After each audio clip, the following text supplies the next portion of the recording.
I don't think I'm going to hold myself to the 5 minute format anymore. I think that was just too. Because I felt like I couldn't go past that or to hold myself to some standard. But if I want to go longer than that, I'll go longer than that. And you don't have to watch the whole thing. You can click off whenever you want, or you can not watch every day, or you can not watch any of the days. But someday when I'm gone, somebody will appreciate that I did this, even if it's just my great great grandchildren or some historian.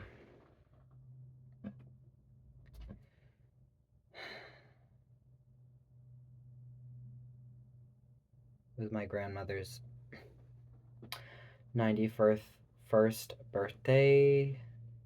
It's on Tuesday, but we had a brunch for today, and my extended family showed up.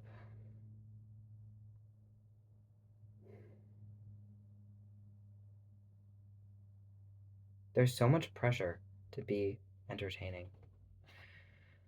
Like, what's the point of making these videos like, oh, who's gonna watch them? And I can tell myself that I don't care if anyone watches them, and well, I'm not doing it in order for people to watch them, I suppose. Like, I will not stop doing them if nobody watches them. But I certainly care. Not always, most of the time, I don't want people to watch them. But I feel like it's important to put them where people can watch them. I think it's good growth for me. Like, it's all very well and good to say you want to be a famous artist, but it's difficult to handle people seeing parts of your soul. And I've had some experience with this during Holy Fool, but it was kind of like someone else doing it is always, I don't know. There's less responsibility, I suppose. And it's very confronting how insecure I get because typically I don't think of myself as a particularly insecure person. I can certainly be insecure at times, but I think comparatively for my age, I'm pretty solid in a lot of ways. I think that, and then I look back at my younger self and how like confident I thought I was in a lot of ways, but then how rigid and insecure I was in so many ways. But again, I think I'm doing a pretty good job overall. Obviously, there's areas to improve. I've been thinking about the next year of school and what I want to do, and people keep asking me if I'm going to go back because last year I said that I probably wasn't going back, and then I did go back, and then I pretty much failed everything. Well, I didn't fail everything. I failed 3 classes that I took. I was doing quite like fine in them, and then I had a kind of a breakdown and stopped being able to go to school. As per usual. Um, but I know I can finish a year because I did the year before.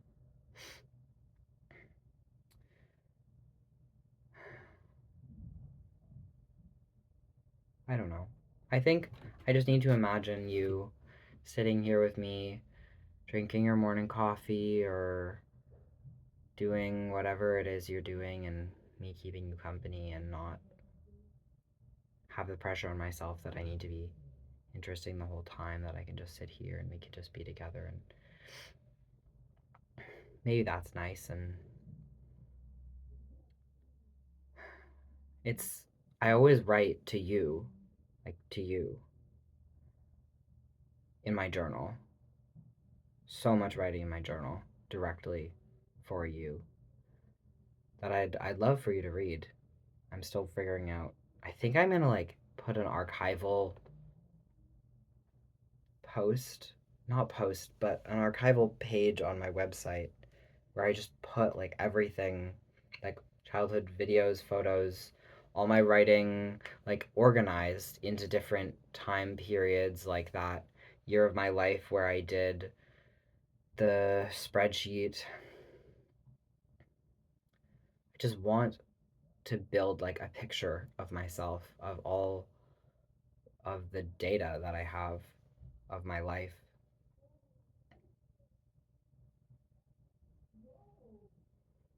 I didn't used to care about that, but I don't think it's obviously it's the influence of the people around me partially, but I think no matter who I was around, I would have become this way. It's hard to know, but it doesn't feel like one of those things. Like, I don't know, but then certain things it's like, do I choose people? Like, I choose a lot of people in my life who love making films. Um, and I've never particularly loved making films. I find it very difficult. Obviously, it's kind of silly because I'm making one now, but I don't find it very intuitive. It's not something that I was doing when I was a kid, um, like a ton.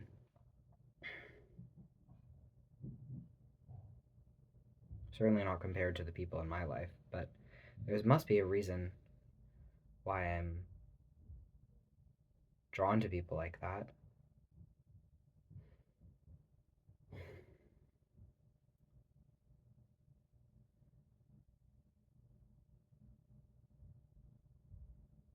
Anyway, so I always write to you.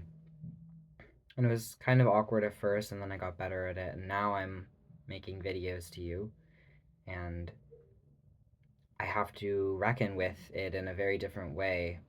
There's even less plausible deniability because people are consuming them in real time and giving me feedback. And if I don't get you right, then like there's just so many more people who you are. And it's kind of crazy and scary and overwhelming, and I am still like so bad at it. But you're still the people that you were before. You're still my children. You're still future historians. You're still God. You're still my future self. You're still my future partners, lovers, friends, grandchildren, great grandchildren. And then maybe people like in an audience who don't know me but live while I live, which is very exciting and scary. And I don't know, and I go back and forth between like wanting it so badly and then not wanting it so badly, and so much doubt and so many people trying to humble me.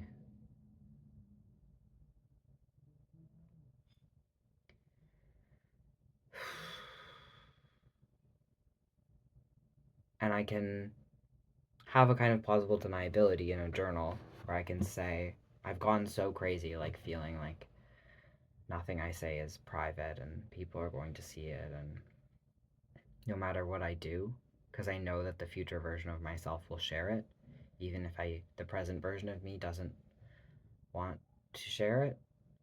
So it's hard, like knowing that definitively, it's hard to write things that I don't want to share. But now I'm sharing this right in the present, so it's an even more direct fear of things that I would rather keep secret, or I don't know. But I know that I'm ready.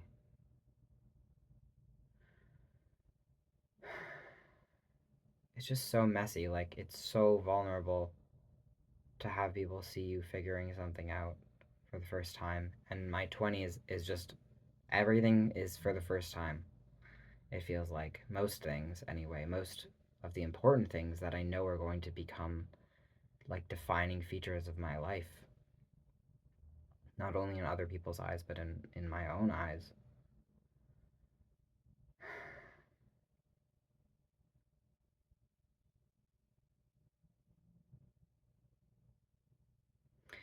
And my thinking behind this is that I don't limit myself when I write.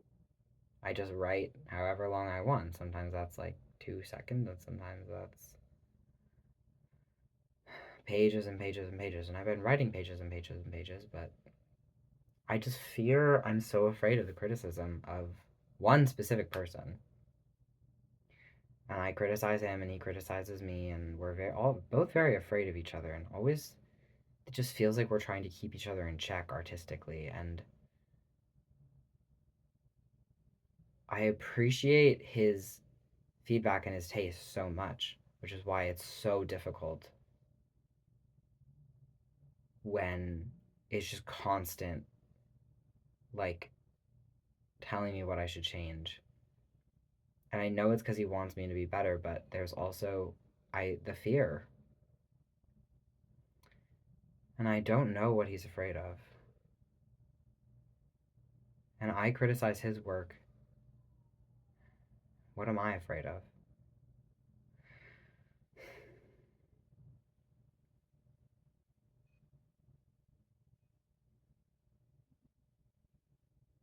I don't know. It's envy or afraid that he'll hurt people. And I think he's afraid that I'll hurt people. And we just get so moralistic together, judging and condemning and wanting to make the world a better place. But then I think, like, better by what metric? And I look back at all the times in history where people have tried to make the world a better place. Like, the Holocaust would not have happened without Christianity. Jesus was certainly trying to make the world a better place. But, like, the ricochet effect, like Catholicism, all these things, like, it just made the world more complicated. And is that all you can ever hope to do? Like, is making it better in the end just making it more complicated? I think about that a lot. And I think about asking Jesus, showing him what the effect of his actions had. And would he do it again the same? Did he know? How much did he know?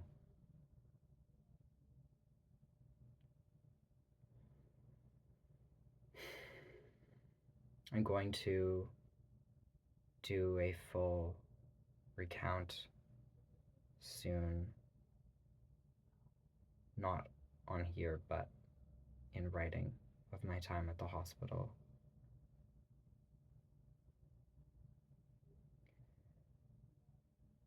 I keep thinking about Bill Gates saying that genius is a memory problem, and how I would have been diagnosed with something.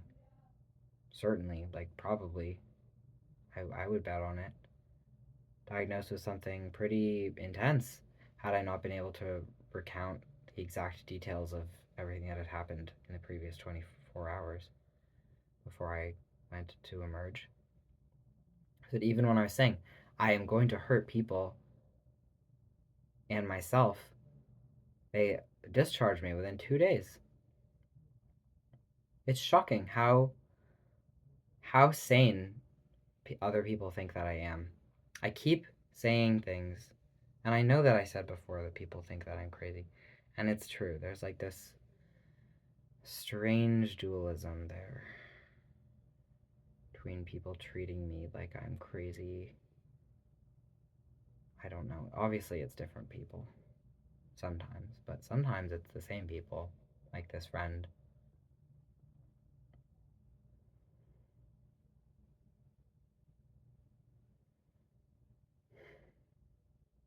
They're just words at the end. And I'm sure I've been saying for a few years, but now it's actually coming out that neuroscientists are having a problem with the DSM and how psychology is completely not based on neuroscience, and the brain used to just be like a black box, but now that we're actually finding something out, we're going to have to completely revamp the way that we categorize ourselves, because it just really doesn't make sense. Like, there's more neurodiversity between autistic brains than there is between autistic brains and neurotypical brains. And what will that world look like?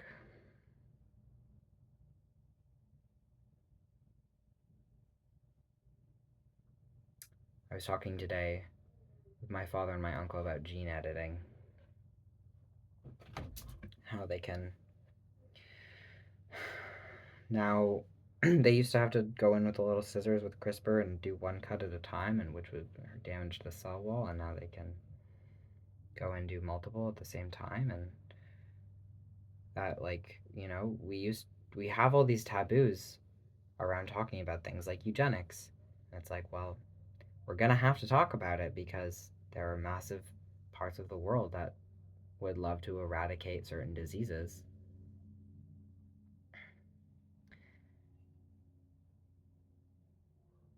And I think about like how we handled things after the Holocaust and how, like, was it the right strategy that at the beginning that ultimately needed to be strengthened over time, or like the next time, like, should we say never again, but it seems like that was just one of the first ones, and that as humanity globalizes more and more, they're just going to be bigger and bigger scale tragedies. And I don't think it's inevitable, but like the way that we're doing it in a doomer way, like, oh, it just is what it is, and there's nothing we can do about it. But I think there is some aspect of inevitability to it. And I worry about people who seem to need to think that we can eradicate certain types of suffering completely in order to keep going. That if it turned out that we couldn't, and they lost the charge, their one single minded cause, that they wouldn't know what to do with themselves.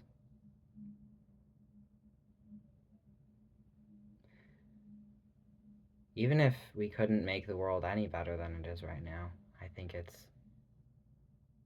it's worth keeping going.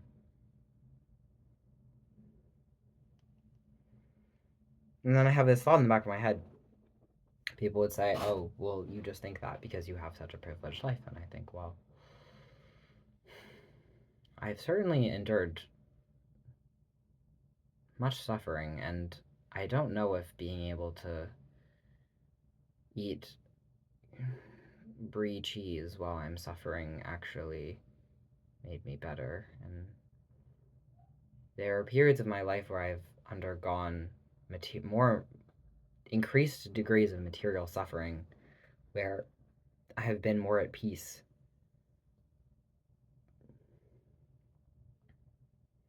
And there's all these different kinds of stress, and I don't know, we say the grass is always greener, and then there's all these just so many different people and so many different perspectives that we use to get through the day, but that when you actually cross-reference them with each other, you can't build a meaningful worldview out of them.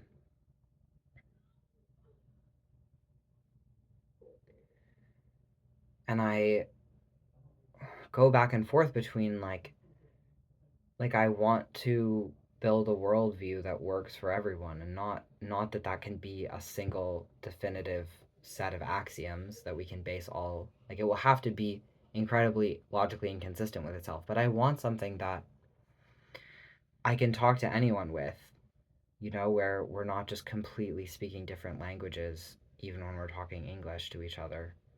I want to be able to talk to conservatives and people who might seem very different than me, and not have sacrificed connection with them in order to give myself a story to get me through the day. And I don't begrudge anyone else for doing that, but I can't bring myself to do it. But then I don't know. You never know what way things are going to go.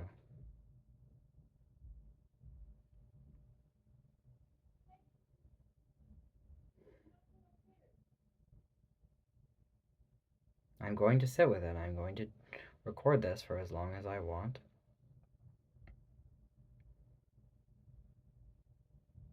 And it can be bad and it can be boring.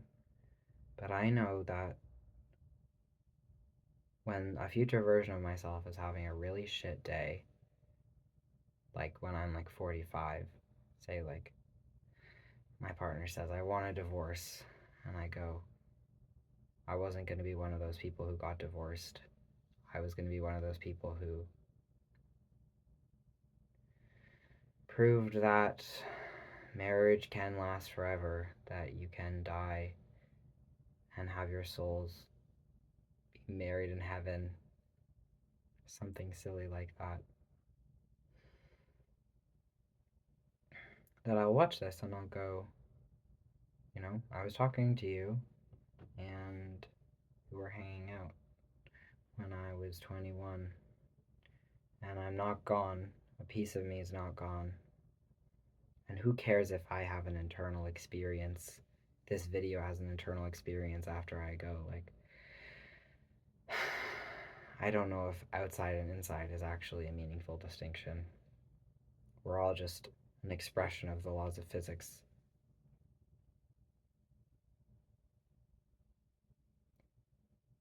But then it's like, how can you not believe in panpsychism? Because humans follow the same motion patterns as the laws of fluid dynamics at large scale. So what if all those,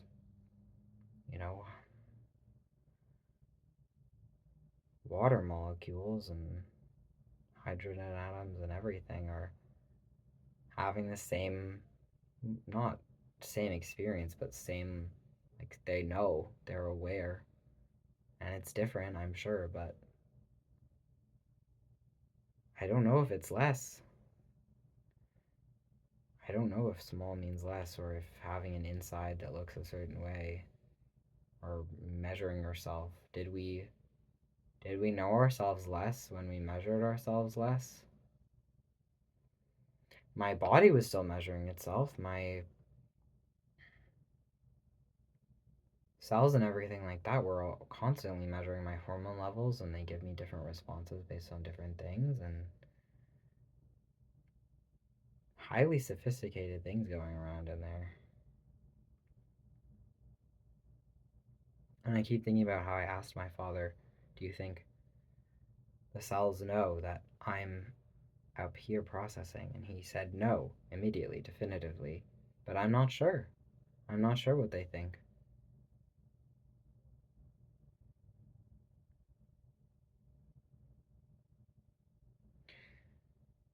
Sometimes I wish that I could send them a message that they would understand. But how would I know that they had understood it? And the more that I think about that, the more I'm like, I don't know that we need to interpret the way that we experience God as God having abandoned us. Did I abandon my cells? I am myself. How can I abandon them?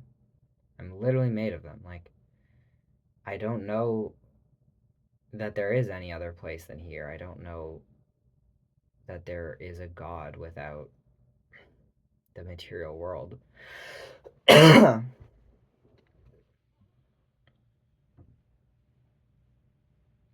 think there's something, but, well, not something. Literally, there's nothing. But I don't know that even that feels like the way that we think nothing feels. Like, you exist, but I can't feel you. I can't feel, like, seeing through your eyes is like seeing through my elbow. I can't, it's not black, it's just nothing. But you exist. So why do we think that if nothing existed, it would feel like the way that you seeing feels to me? Because you do exist, and that does have a feeling, and the feeling is nothing. It's not a feeling. But I'm perceiving that.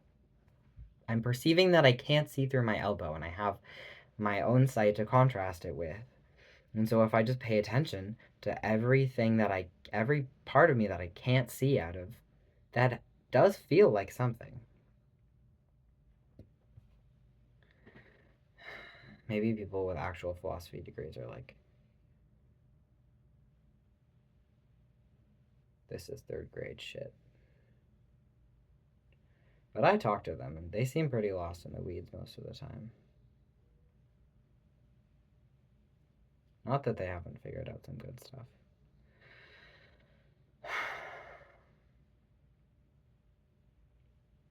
But typically, good philosophy is measured by its applicability to the real world. So, the good philosophy I have experienced, not directly, but through its effect on society, on culture, how it has dissipated.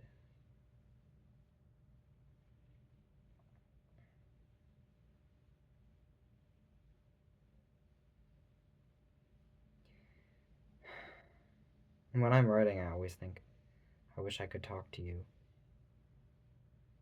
Like, I know I'm talking to you. I wish I could have this, like, relationship with you where you talk back. Where what I say can be guided more by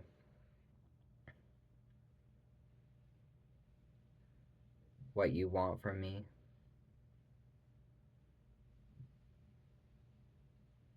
But sometimes when people talk, it makes it even harder to tell what they want from you. And it's better to use alternative methods. So I'm certainly using alternative methods. And I'll say the same things like I miss you and all this stuff, and you can read all the journals. I have to go get my water, so I'll probably be done soon because I'm not going to make you sit here while I'm away.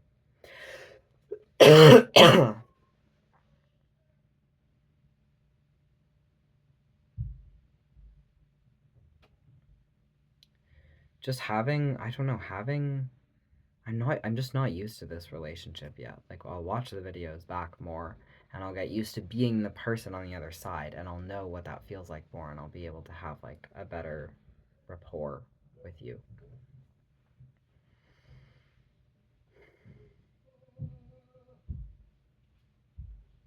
But right now it's pretty embarrassing and silly, very silly. And I feel like people watch these videos and they don't care that much, and I'm like, I just want to say sometimes, like, I wish you wouldn't watch if you didn't care that much. Like, if you're just gonna watch them and whatever, like, I do that all the time to people's art, and it really is worse than not consuming it at all.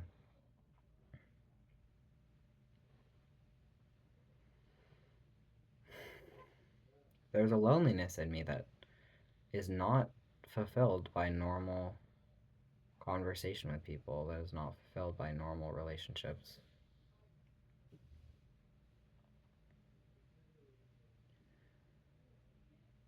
And I know that there's a loneliness of being in a body that nobody else can ever be me or they would be me. And so there's a singularity to my experience that necessitates being alone. That when people say, you'll die alone, that's what they mean. But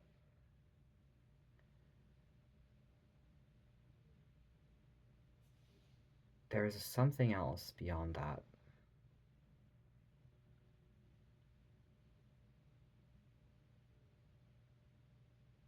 And I just can't. I can't feel you yet. I can't feel you in the phone. I know you're not in the phone, but I can't feel you on the other side of the phone.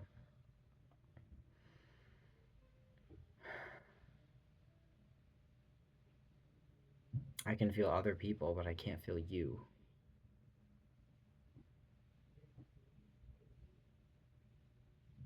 And I'm terrified that you're judging me. Please don't judge me. I'm only 21. I don't know what the heck I'm doing. I'm trying my best, okay? But I know that you're not. It's just so different. Like, why is video so different than every other medium? I think that's one of the things that I want to find out through doing this. Why I feel like my internal experience is collapsed when I start filming myself. Well, I know that it's because it's like a temporal thing. Like when I'm writing, I can just wait until the next thought comes. But I can't if I don't edit this. I could edit it, but am I really gonna edit it? I don't know. I think I probably will start at some point, but I'll have to get like a more streamlined setup. I'll probably have to like I'll have to do it on Premiere. There's just so much file sorting through that I have to do to like standardize that process before I'm able to do that. But that'll probably help. Because I don't write stream of consciousness. I don't just write every single thought that comes into my head. But here it's like you can see, it's so vulnerable that you can see me thinking.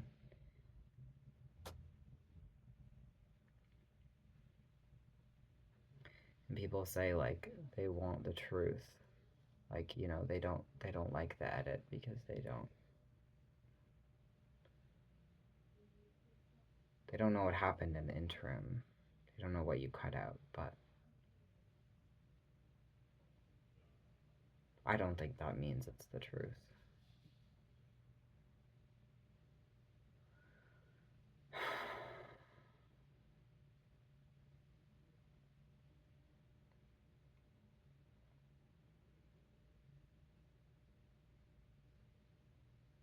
Maybe it's because I'm looking at myself, partially. Maybe it would help if I turned the camera around.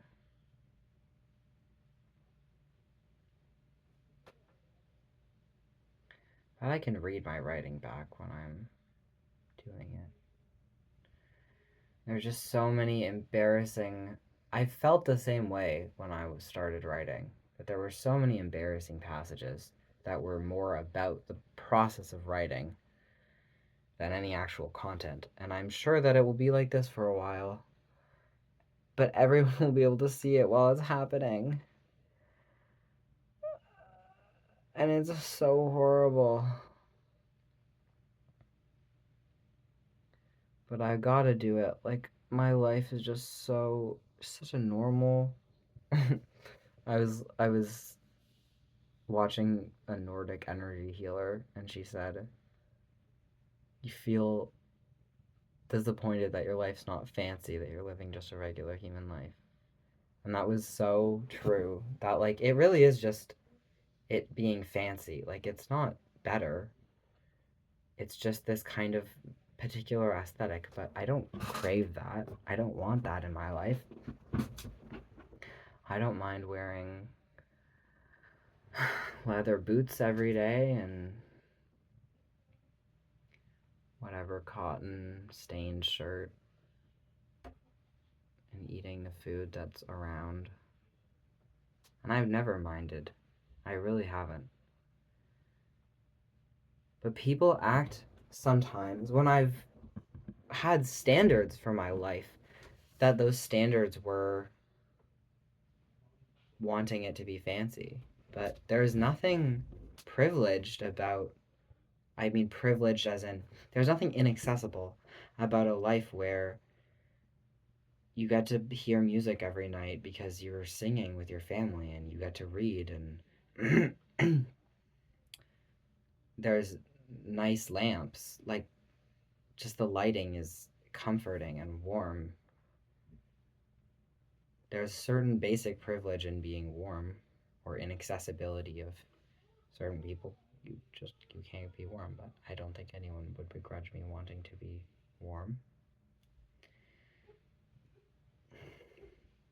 And then I feel judged by other people because I think, why do I care? Like, people who just want to be unapologetic and just say, well, fuck everyone, like, I want what I want. But it's not like that. Like, really, I do care. I do care what other people think. And it is sometimes debilitating, it is sometimes necessary, and it has changed me for the better, and it has changed me for the worse. But I have been molded, and you can see other people's fingerprints all over me. I'm sure I'll get more of like a showmanshipy kind of manner, and I'll be like dancing or doing something. Like, I do so many beautiful things in my notebooks now, but I just haven't developed any of that on here yet. And I just worry so much about people interacting with this, and it's like, it's just so messy. It's just so like, that's not how you were supposed to feel. It's not how you were supposed to do it.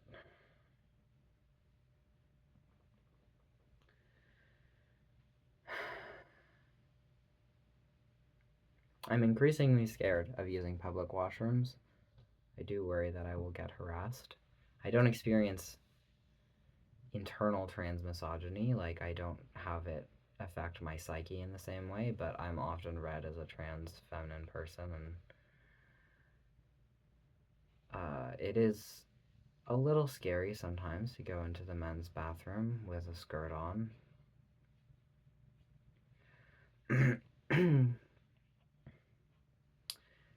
And then I think just running all these scenarios in my head, and then people saying, oh, you shouldn't run the scenarios in your head because what's it going to help? You're paranoid. And then oftentimes I run the scenarios in my head, and then I know exactly what to say when the scenario happens inevitably. Sometimes the scenario never happens, but most of the time, eventually the scenario happens. And it can be debated, like, how much of my energy I should be spending thinking about a scenario that's only going to happen once when there are other scenarios that are happening far more frequently.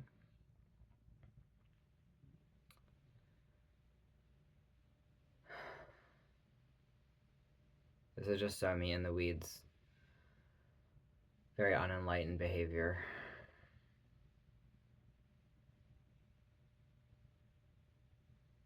Just brings up to the surface how, like, just being seen, being perceived. You're seeing me right now.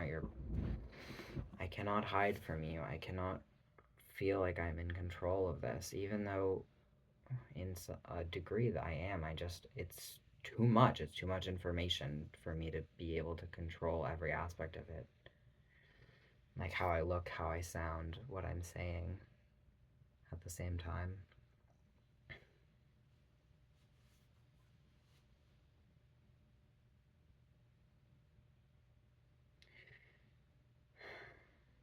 I do have a very high capacity to do incredibly humiliating things. And I appreciate that about myself. And I would like you to imagine how I'm feeling right now. Like, what does it feel like? It feels incredibly uncomfortable to be doing this right now. Like, viscerally, I feel upset. And I'm really tired. I really should be sleeping. And I'm gonna feel upset and out of control when I post this. And people say that that's how you know that you're doing it right. Or David Bowie says, anyway. Or said. But it's like, was that just what worked for him?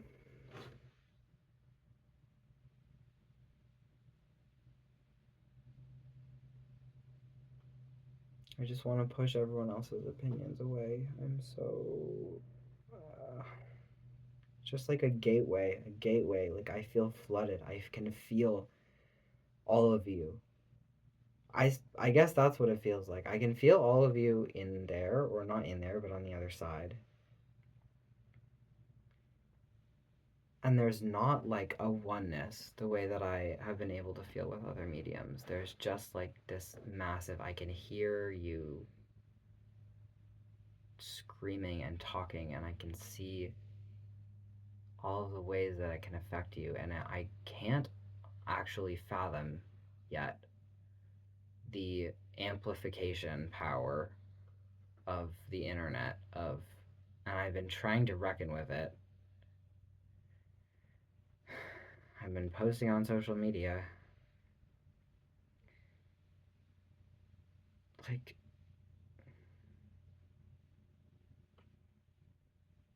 I feel like I just let a whole crowd of people into my room.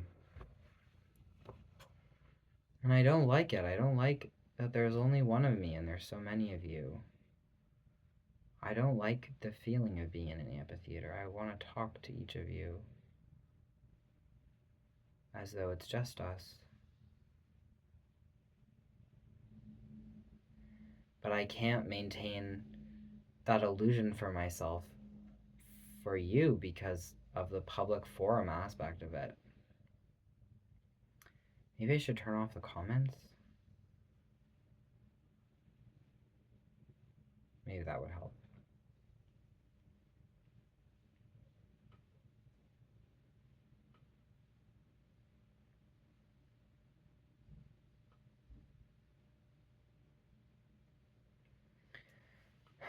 Because I'm not really interested in like just like creating a public square. I don't want to be a public square for you. I want to be just me and you.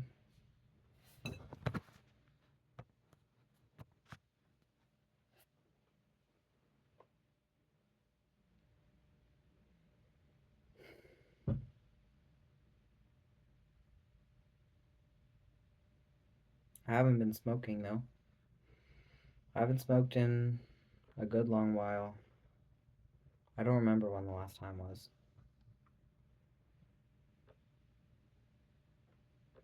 And I want to smoke probably like once or twice a day. I have the urge. Not cigarettes, marijuana. But I like my brain cells. I think they're so important. Like, I just really feel like I will regret it so much if I smoke any more marijuana. And I don't think that there's any way I can justify it to myself. And I'm scared of the people that I love becoming people that I can't be around in the future because they smoked too much marijuana.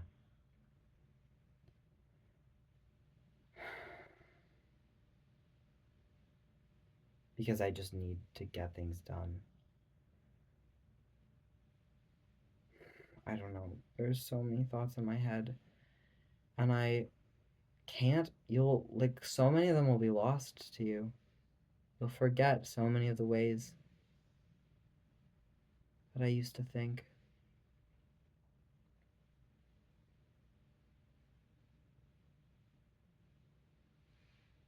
And I need to, every new medium, I need to become okay with the fact that, like, I'm dying right now. I'm dying. When I end this, that version of me is gone.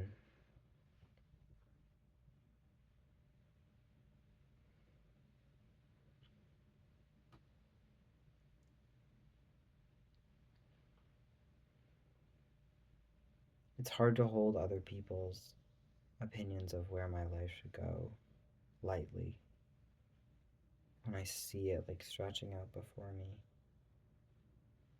The whole path that they've set out.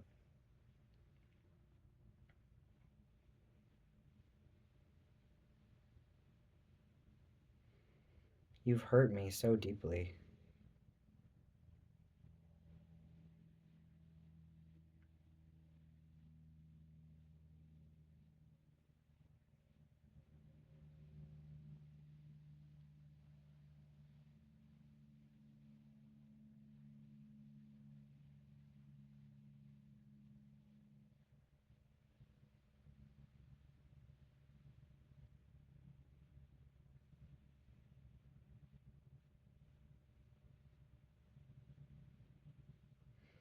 But I don't want to be afraid anymore. I don't want to be afraid of this.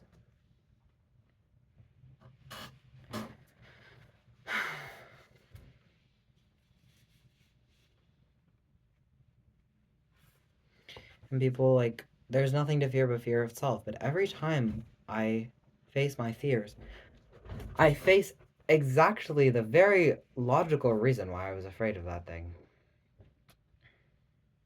I have a massive fear of bureaucracy, though. That is the one that I can't figure out. I genuinely, future me, please comment why I'm afraid of bureaucracy when you find out, because I have an actual phobia of it. I still don't have my student card. I've been going to this university for 2 years.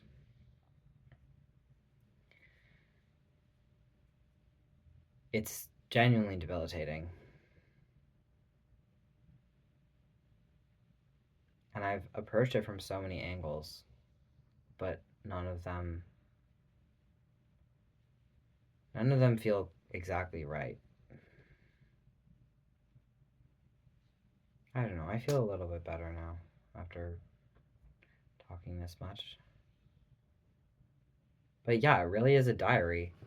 And like, honestly, fuck you if you think that this is like, I don't know.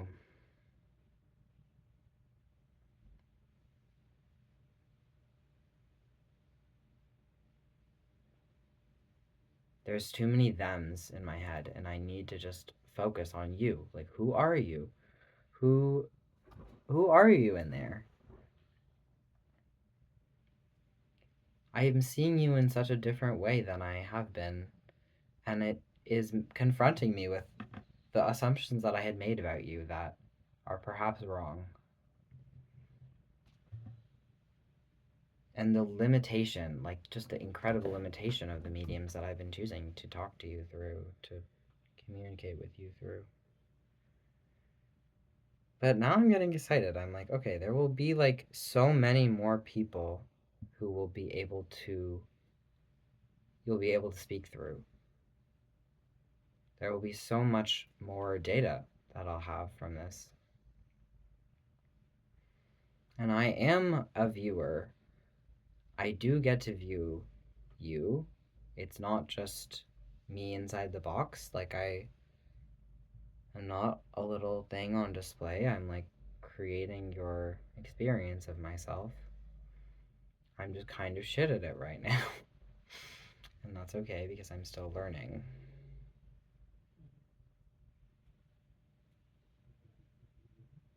And, you know, if I never learned, it genuinely would not be okay. Like, we have gotten so complacent in this generation. I think we're just so overwhelmed, and we just, so many like affirmations of like, it's okay to be terrible at everything. Like, no, you should be good at things, and you do have to work. I do believe that. I do believe that you have to work. Like, you have to put in your fair share.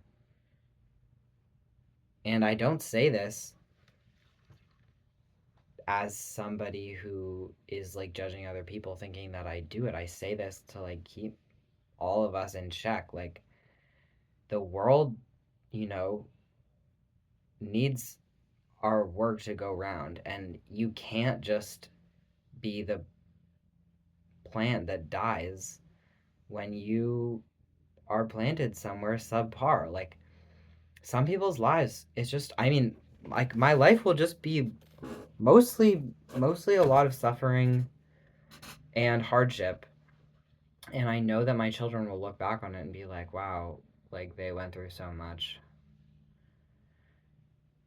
And they'll, like, I used to feel this grief that so many, and terrible existential dread that so many people's lives in history had been just deeply, deeply imperfect. But now I'm like zoom out, guys. There's a bigger thing going on here. Like, yeah, my life's gonna suck till the very end, and it's so worth it. Like, holy shit, getting to suffer to be alive on this planet is the greatest, not gift, like honor, like the greatest honor that I get to inhabit a body.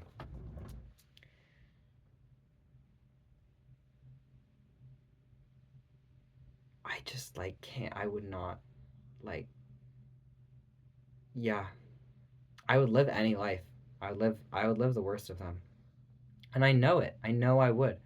Like, metaphysically, there's nothing that stops me from being those people. Like, if I was in that situation, that would be me. So I know that I would live them because they lived them.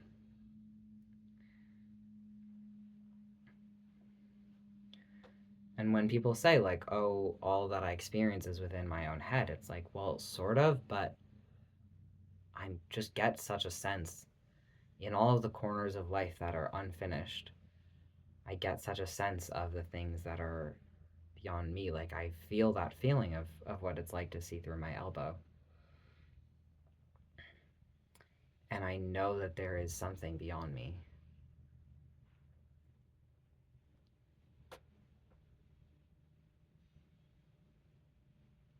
There's a void. There's a hole. It's where you live. And for you, I'm the hole. Whatever happens when I turn off the camera, the things that you'll never know about my life, that's a hole. That's how you know that I'm existing, that I'm real. You can't feel all of me.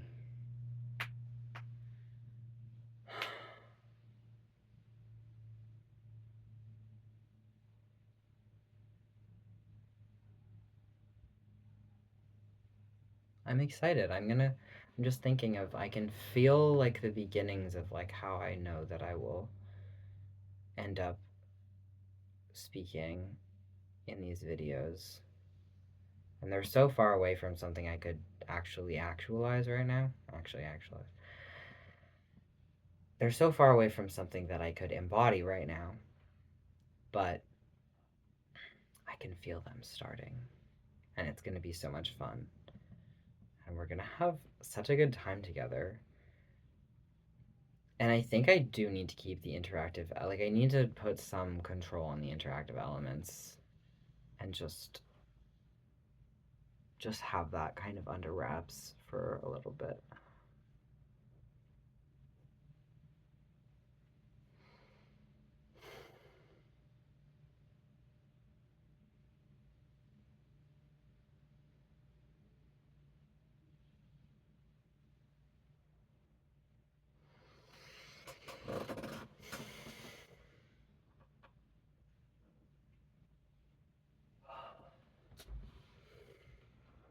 And I know the future version of myself is very proud of me and very embarrassed by me.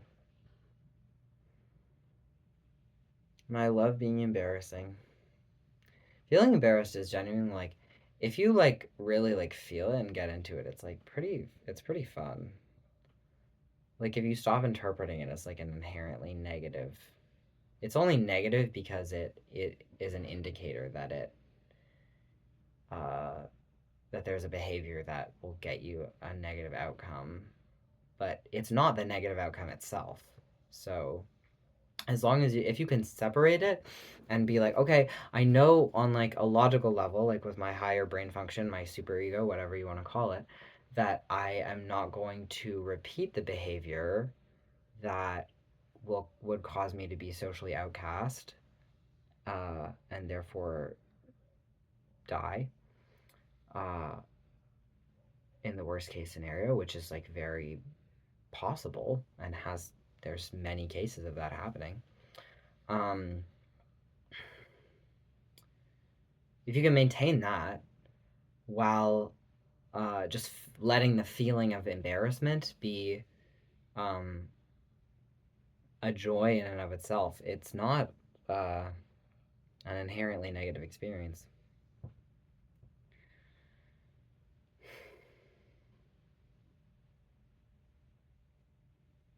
Follow for more deep Morgan wisdom. Like the thing is that I've figured out so many things for myself that I think I am quite good at explaining. But when I explain them, other people often say uh, that they just don't work like that.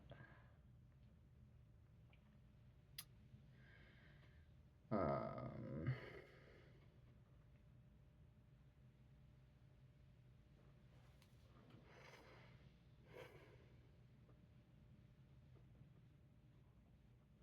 Highly embarrassing experience I'm putting myself through right now. But it's all for you. I think I should turn the camera around because I want to look at you in your little black eye and just really like be with you. It's just scared to be perceived. But I think like the seeing myself over here makes it feel less like I'm perceiving and more like I'm being perceived. And if it was just me and you, it'd be easier. We'll try that. Let's try that now. Can I turn it around? No, I can't. Okay, we'll do a next video.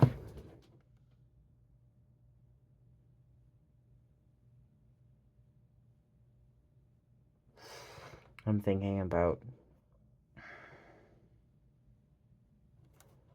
my reoccurring vision. I used to play this game when I was uncomfortable, particularly physically uncomfortable, like overstimulated in a situation I couldn't get out of, where I would imagine if I could be anywhere doing anything with anyone, what would I do? Distinct but similar from the game where when you're at somebody's house that you're overstimulated by, you imagine how you would redesign the house to be more pleasant for yourself. I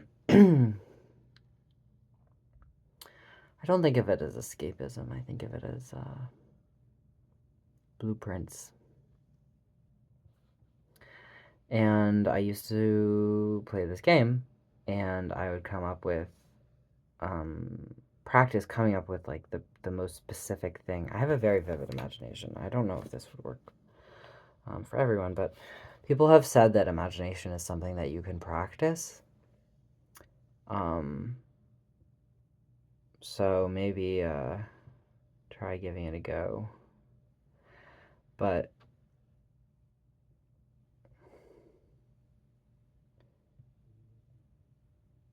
I would find a different one every time, depending on the situation I was in. It would be something incredibly specific. But then I just found this one, and I didn't know who it was. I thought it was a man.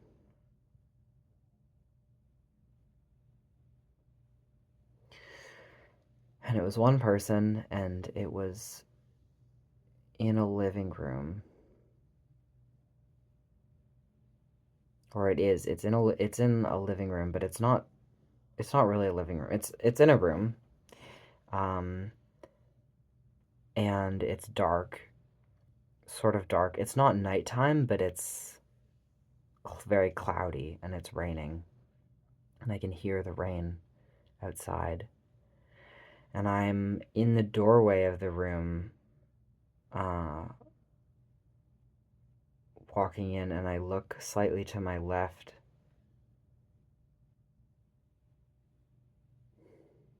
And there's a wall here. Like I'm like this, and there's a wall here, and then there's a wall here. On the wall here has a big row of windows it's sliding doors out onto like a little porch area, and there's a wood floor, and I can't see what the color of the walls are,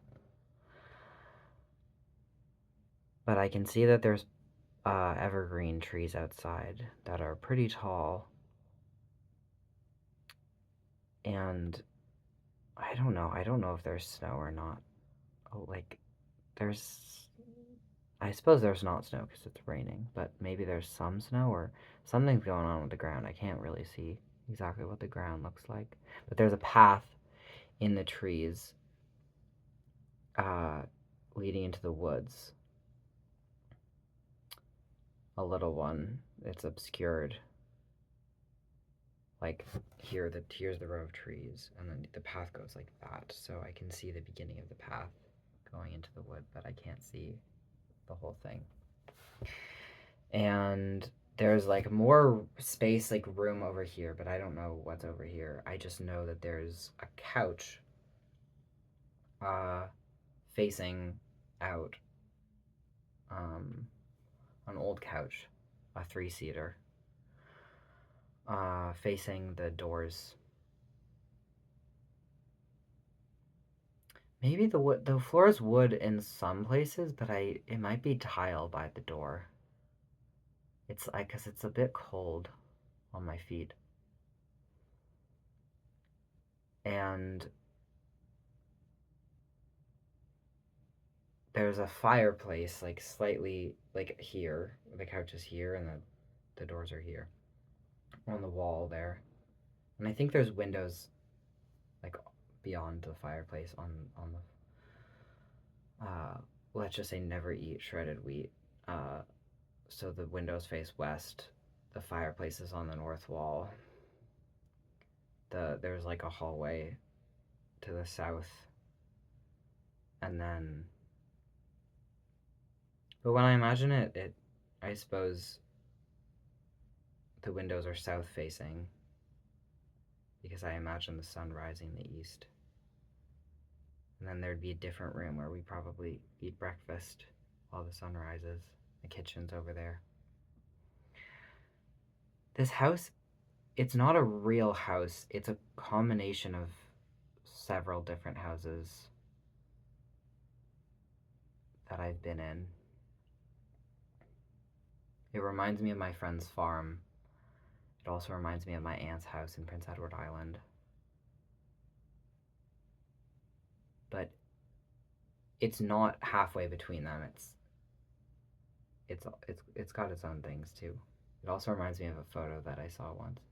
It also reminds me of the cabin in Murakami's Kafka on the Shore. But that's more like the layout of the land, not the actual. It's not a cabin like that. But I suppose like the porch is similar. Anyway, there's a little like wood burning fireplace, but it's not on. It's cold in the room and it's dark. And I can hear the rain and I can hear the wind. It's not that windy, just like occasionally. Anyway, the sofa is like all ratty and old, and I can smell it. Like it smells dusty in like a slightly gross way. And I can smell. The thing is that it's not that I know that the floors are wood. The floors feel too cold to be wood, but I can smell wood. Not super strongly, but like there's a wood smell. And I don't think it's the fireplace because it doesn't smell like burnt wood.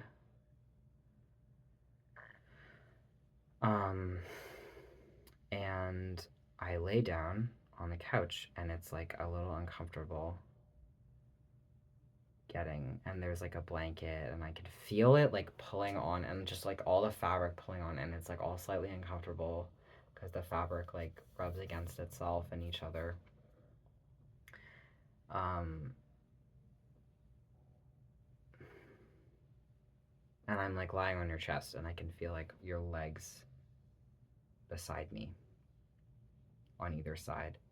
And I can feel like one of my arms like squeezed into the sofa and I can feel the other one like coming around under your shoulder and I can feel your arm draped. And I think there's like a cup of like old tea or coffee on the ground. And I think maybe I have my one that I brought. That's why it was coming into the room because I made myself one. But you had already had yours before. I think you drank a good amount of it. And then I put mine on the floor beside yours. And I feel where yours is habitually to make sure that I spatially remember it so I don't kick it when I get up. Anyway, I put my head on your chest and I can feel you're like not lying down, you're like propped up against the armrest. But it's one of those it's certainly one of those couches where the armrests are shorter than the back of the couch.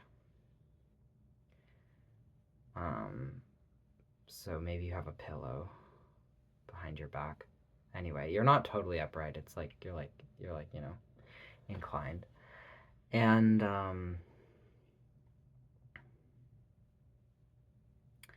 I just feel so sad like I can feel it in you, like how sad you are, like the grief. You're just so incredibly sad, like so much sad that I wasn't around for. Like I feel your grief, like the amount of grief that you could never explain to me.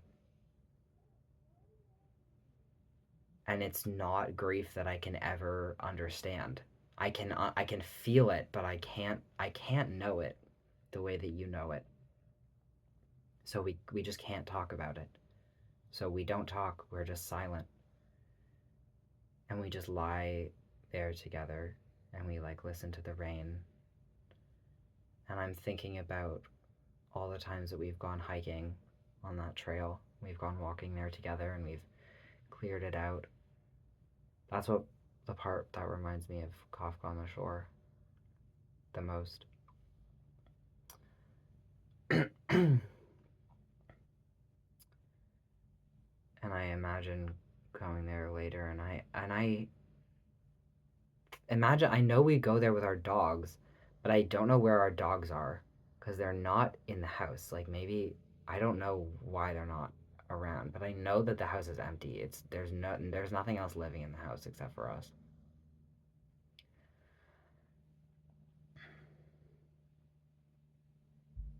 And you're just so sad.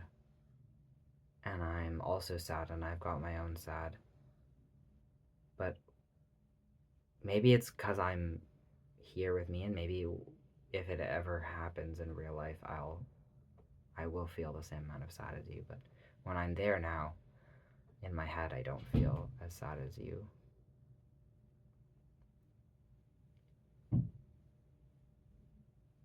And it's like the love that we feel, the love that I feel for you is like so old. It's like such an old love that it is like completely shifted into something else. It's like a love that has manifested into like a life.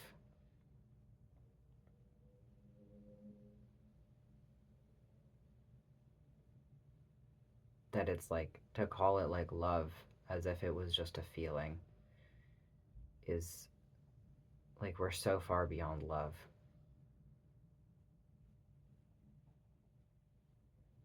And I know that we'll feel joy again, but it's just still and it's peace, and I just feel at peace. And it's like the grief that you feel that I can feel inside of you is how I can feel at peace. That I know that you know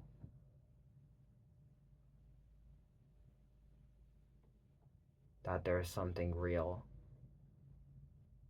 Like there's like a depth. And I can like feel almost spatially like this like tunnel inside of you, like stretching out. And I can like sense into like all of your past and all of the things that you've lost. I don't know. This is why sometimes it's like uh, a little confusing because they're in your imagination.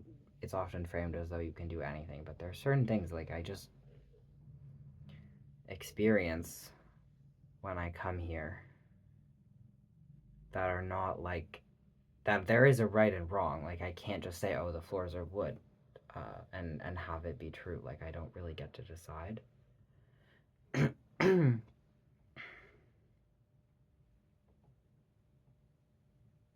Anyway, now when I imagine where I want to be, it's usually there with you.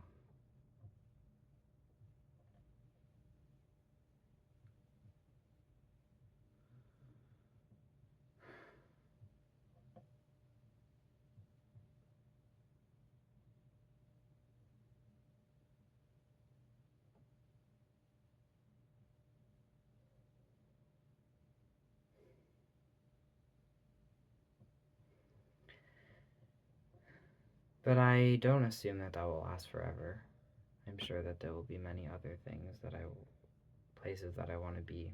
It just feels like it's a place that like isn't it lives inside of me now. And I explained it to somebody, and I sent it to them in a letter, but it's not a letter that they're supposed to read. It's a letter that they only. It's a just in case letter.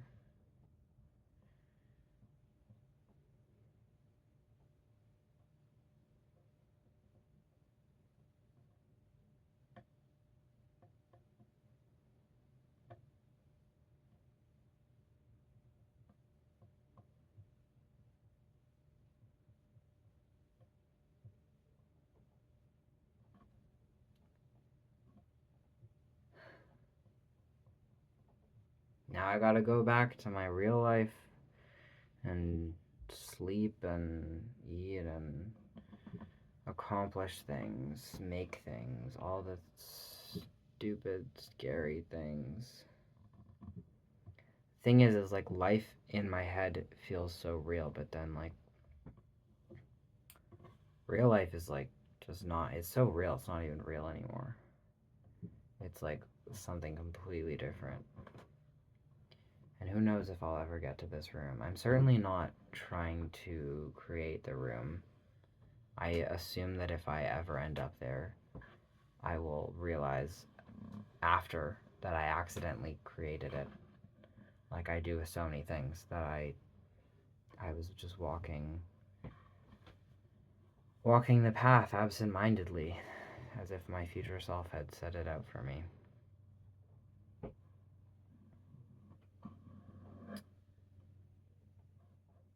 I think I'm probably going to talk less about my day and just talk about the things that I'm thinking about.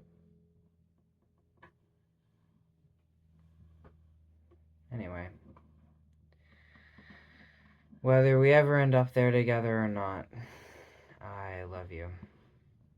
Whether we never meet in this lifetime, whether we meet in every lifetime, I love you. I wouldn't trade you for anyone else in the world.